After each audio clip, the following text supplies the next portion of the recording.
Hey sis, all praises be to the Most High. I'm back. I'm back with another chit chat. Now, this one is titled Spring Cleaning Physically and Spiritually. Okay, so girl, and it's supposed to be spring, and I thought spring was peeking through in my neck of the woods, but this weather is out here playing us like a game of Uno. Okay, just draw 4 more weeks of winter. Okay, but yes, this video is pretty late, but you know what? Better late than never, okay? I had things going on, okay? And my family is my priority. So as much as I enjoy doing this, they do come first. So this is like, just a little thing. But anyways, so, now, even though spring is on the struggle bus, I will be starting my spring cleaning like today. Like today, okay? Because one, Passover. We are celebrating, or we're doing a Passover tomorrow on Sunday, okay? And in Passover comes, cleaning and things like that. So this is where that whole spring cleaning comes from, and I'm gonna dive into it just a little bit, okay? So Passover is a holy day ordained by our Heavenly Father, the Most High. And you can read about that in Exodus. I think it starts in chapter 11. Exodus chapter 11 and 12. You can read that. Okay, so like I said, I'm gonna, bring a little bit out to inform you a little bit for those who don't know. So Passover is a memorial of when the Most High sent His Spirit to smite the firstborn Egyptians for having His chosen people in captivity. Okay, so yeah, smite the firstborn Egyptians and the cattle, like insert Kevin Hart's dam, like the cattle too. But yeah, so Pharaoh was being hard headed. He didn't want to Moses kept telling him, let my people go. And Pharaoh was, being Pharaoh. When you read it, he, just ignored all of that. So, Most High kept, and Moses, like I said, Moses kept telling him, you better stop playing with him. You better stop playing with the Most High now, okay? Because it's about to be like Nas going off on Jay-Z and Ether. That's for my hip hop sisters, okay? My hip hop loving sissies. That one's for you. Now, so after all was said and done, the Most High made this memorial for us to keep forever. So let me pull up on the screen. Let me bring it up for you. Exodus 12 and 14.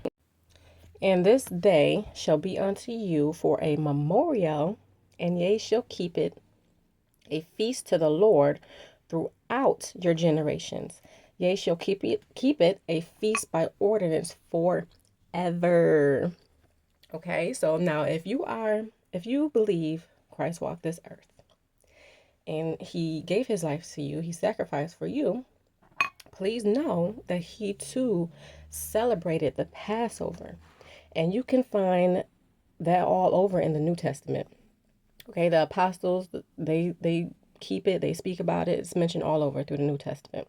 Okay, so I know the churches teaches that the laws are done away with, blah blah blah, lie lie lie.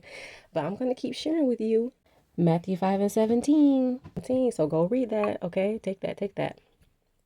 All right, now, and my husband kind of like I guess he was talking to somebody, and he kind of made the most sense of it. Like, there's a whole bunch about, there was a whole lot of talk about the Last Supper, and they made movies and plays about it. But it's like, well, they never mentioned what the Last Supper was. What was Christ celebrating at the Last Supper? So when you read the Bible, you will read that it was the Passover. Okay, so that's just even more proof that Christ kept these holy days. Okay, um, let me share with you Uncle Luke 22 and 15. And he said unto them, with desire, now this is Christ talking to his apostles, with desire, I have desired to eat this Passover with you before I suffer. Okay, so there you have it. All right, so now, then right after Passover comes the Feast of Unleavened Bread. Now, if you don't know what leaven is a cooking agent like yeast, baking soda, baking powder, and eggs to make the dough rise. So our forefathers and foremothers, when the Lord sent that spirit passed over to pass over them, they could not eat bread that was made with leaven, because the Most High told Moses, like, after I come, tell them to hurry up and eat and get up and out of there. So with leavening, when you make dough, you have to, wait some time for the bread to rise. So they didn't have time to wait for their bread to rise. So they had to eat unleavened bread. Okay. So that was a part. Okay. Right. And that was a part of this is a part of Passover as well. So, and this is where spring cleaning comes from. So let me share with you Exodus 12 and 15. 7 days shall ye, 7 days shall ye eat unleavened bread. Even the first day ye shall put away leaven out of your houses. For whosoever eateth leavened bread from the first day until the seventh day, that soul shall be cut off from Israel. So there you have it. That's where spring cleaning comes from. Okay. You have to literally remove the leaven from your house, because as a remembrance of and memory of what the Most High did for our forefathers and foremothers and bring them out of the house of bondage in Egypt. Okay. And if you know the truth, you know who you are and whose you are, then you'll understand why we keep this. Now, even if you don't know the truth, and if, like I said, if you're a follower of Christ, you still should be partaking in this. Okay. Now, there is also a spiritual connection to this. Everything with the Most High is spiritual, obviously, right?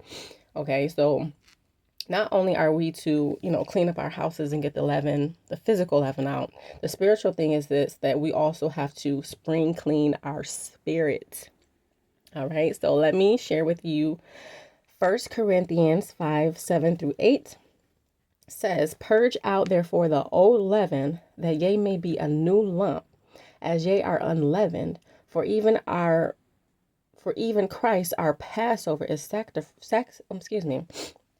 For even Christ our Passover is sacrificed for us." So on Passover, we are also to eat lamb, bitter herbs, and unleavened bread. The lamb symbolizes Christ, to keep on our minds the sacrifice he's done for us. And then the bitter herbs symbolizes the bitterness and harshness of being in bondage in Egypt.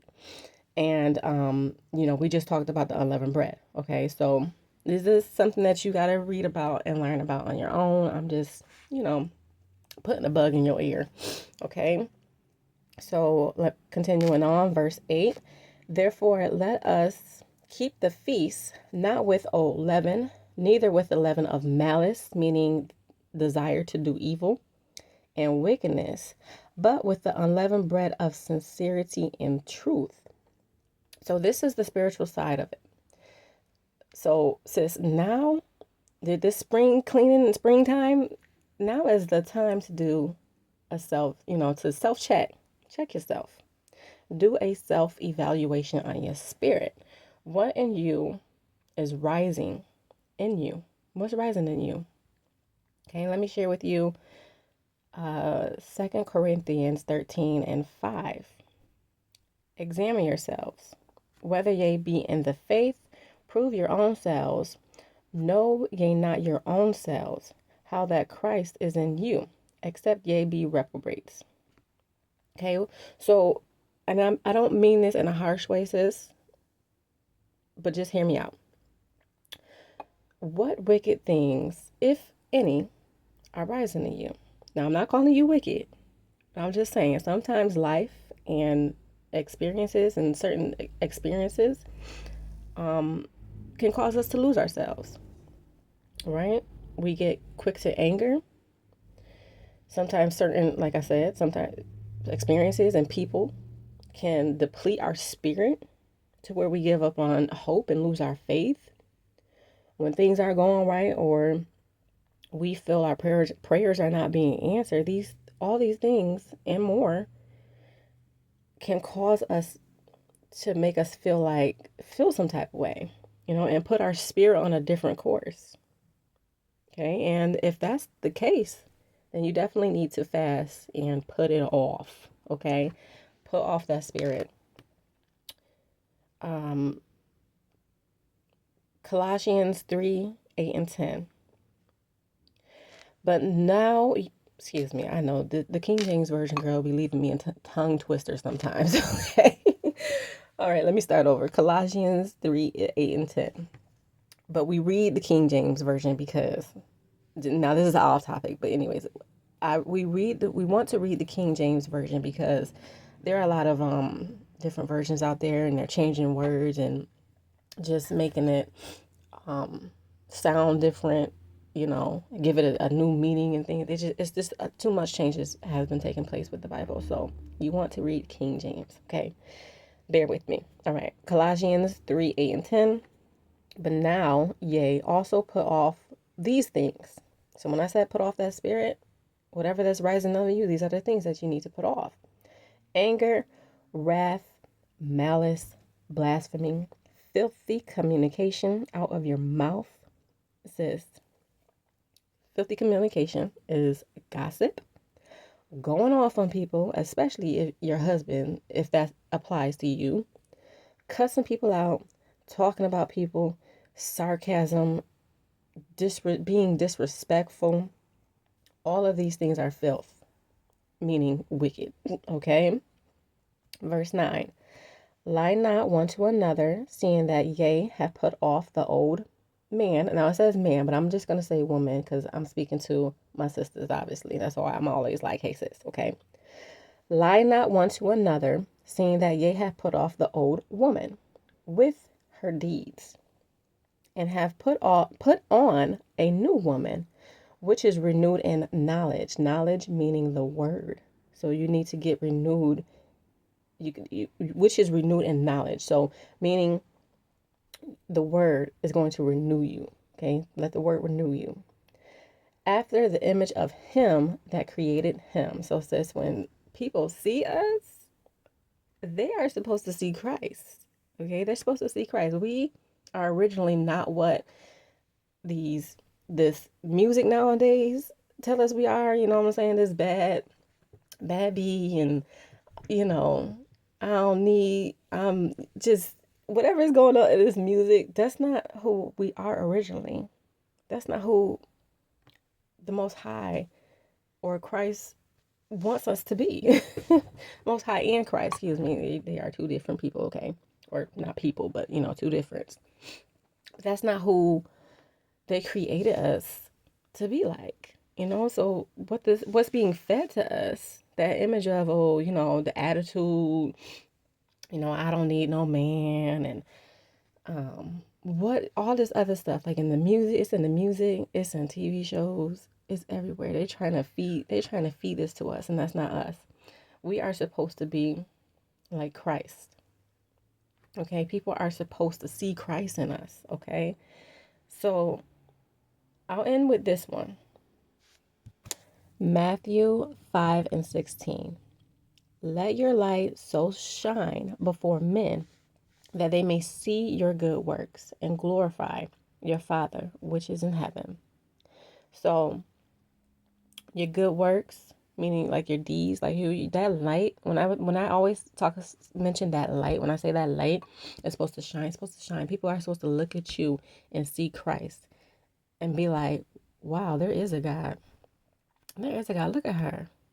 She's gentle, she's kind, she's loving, she's respectful. She's dressed modestly. She's looking good. She respects herself. She has dignity. Wow. Like, I talk about Esther's spirit and how her spirit led to getting her a man.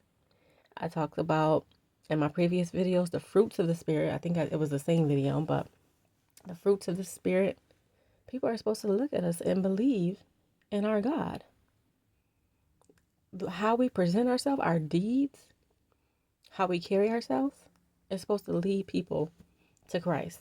Okay, so we should strive to be like Christ. All right, and Yeah, sis, that's it. That's all I wanted to chat about. If you are living by the Most High's word, enjoy your Passover. If you don't know anything about this, please, I encourage you to learn about it. You can read about it in the Bible. You got to study, you got to fast, and you got to pray. Okay? In that order. Pray the Lord wakes you up to truth, all in due timing. All right, so yeah, that's it, sis. Mess with your soul like ether. Teach you the king you know you. Got something across the belly. I prove you lost already. Brace yourself for the main event. I like music, y'all. I like music. Love you, sis. God bless.